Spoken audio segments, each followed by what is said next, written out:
Happy Hump Day Wednesday. Welcome, 5280 Sports Network. I am Nate Lundy. Shawn Drotar down there on the end. The middle of our Oreo today, Paul Klee from the Colorado Springs Gazette. You look very handsome, Paul. Thank you. It's Tom Brady's birthday today, so... So you dressed up? I did. I mean, that should be a national holiday in my mind, but it's probably not the right place to say that. But as you know, Handsome Tom is one of my favorites. I was going to say, Broncos fans right now are throwing things at their either mobile device or their laptop for you saying that. I would too. I'm sure that my mother is doing the same because she's not a fan of the Patriots. I'd be a little more worried I'm not about a fan your of mom. it. It's just, Tom, he's kind of the blueprint. But let's talk about training camp. I do want to make a record, on the record, that will be the last time that Paul Klee's mother is ever brought up on one of these videos. Mm-hmm. Hi, Mom. Guys, day 6 in the books for the Broncos in terms of training camp. A good crowd on hand on the Hill today. They had a lot to be able to cheer on from time to time. Let's go with quarterbacks to start with.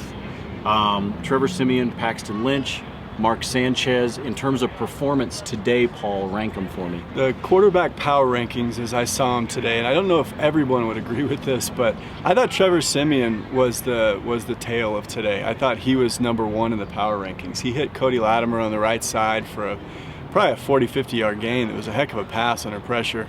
And then 2, I would go Mark Sanchez and then probably Paxton 3rd. So It's still that 1 and 1A, and then the guy in the back who has a chance to be really good. He's just not there yet. Shawn, this is a day-to-day thing, though. We know this. It's kind of a flavor of the month, except in training camp, it's a flavor of the day. It really is, and I agree with Paul's assessment exactly. I mean, I think that Siemian had the best day. I think you saw with Mark Sanchez some of the things that have plagued him in the past when there's a little bit of pressure. Throws off the back foot. Had a lot of passes get batted down as well, so that means you have a lot of passes that are high, a lot of passes that are low, not enough passes in the middle where they're supposed to be. That's concerning. And in Paxton Lynch's case, you see the ability, but guys, he is so far away from NFL ready. This is going to take a significant amount of time. So as we go through these practices, like I said, this is a flavor of the month, flavor of the day. We know that the different players are going to stand out, but one of the positions, Shawn and I talked about it after day 5 of camp, is who emerges as wide receiver 3. I think that's one of the more intriguing battles. You know Demarius and you know Emmanuel Sanders, so now you wait for the next. When the scrums happened with the media afterwards, Paul, the first guy everybody gravitated towards was Benny Fowler. And I think that's a good choice. Honestly, if Cam Newton and the Panthers were coming to town this Thursday, I think Benny would be your 3rd wide receiver. I think the conversation extends beyond number 3. And who's the 4th, 5th, and is there a 6th guy? Because it is that is, I think, the most difficult positional battle to differentiate these guys and rank where they are. But I do think the guy that caught Peyton Manning's last pass, I think he's number 3 right now. Yeah, I would agree with that. The interesting story for me is still Cody Latimer in his 3rd training camp here. Can he make this team? Is he on the bubble? Today he had a good day. Today he looked as crisp as we've seen him yet. I'm interested also looking at the punt returners right now. You're seeing a battle between Jordan Norwood and Khalif Raymond. Both 2 diminutive guys, kind of the same size. Norwood's a little heavier, but neither of them would be considered large for football players. And the ability to return punts may end up being the differentiator between which one of those makes the team and which one doesn't. And you know what?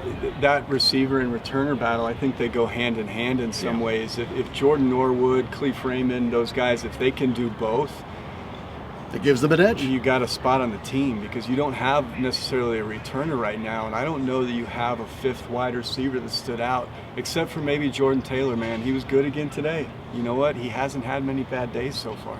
Each one of you, give me somebody we're talking about the 3rd, 4th, 5th receiver, and some of these are names that fans are not necessarily familiar with. What about on defense? Is there somebody not obvious, somebody not named Von Miller, I guess you could say? Is there somebody not obvious that has stood out defensively, Paul? You know what? For me, it's very simple. It's Justin Simmons. I think it's that 3rd round pick out of BC. Mm-hmm. Good safety for those that are not aware. Yep, safety out of the 3rd round. Justin Simmons is going to be here for a long time. I think they hit on that one. And not only because of how he's played, but because of Darian Stewart's contract situation, where after this season, he's going to be a free agent. He's probably going to demand more money than John Elway wants to pay. Justin Simmons, he can play now. You're going to see him this year. This isn't a 2 or 3 years from now thing. I think he might be the steal of that draft class from what we've seen so far. I agree with that. I think he's a big part of it. But there are 2 guys I'm looking at. One under the radar, I guess, cornerback Lorenzo Doss has played very, very well. You need more depth there. Aqib Talib's situation still in a bit of flux. We don't even know if he may end up with a suspension. The NFL's done that late before. So I think being able to find a little more depth there behind Bradley Roby, behind Kayvon Webster. Doss has stepped up, looked pretty good. And the other one to keep an eye out for, even though he's familiar to Broncos fans, Shaq Barrett, who may stand to have a very, very large role, almost play starters reps because DeMarcus Ware hasn't been able to play yet. And who knows, with the back injury, may end up just being a third down specialist this season.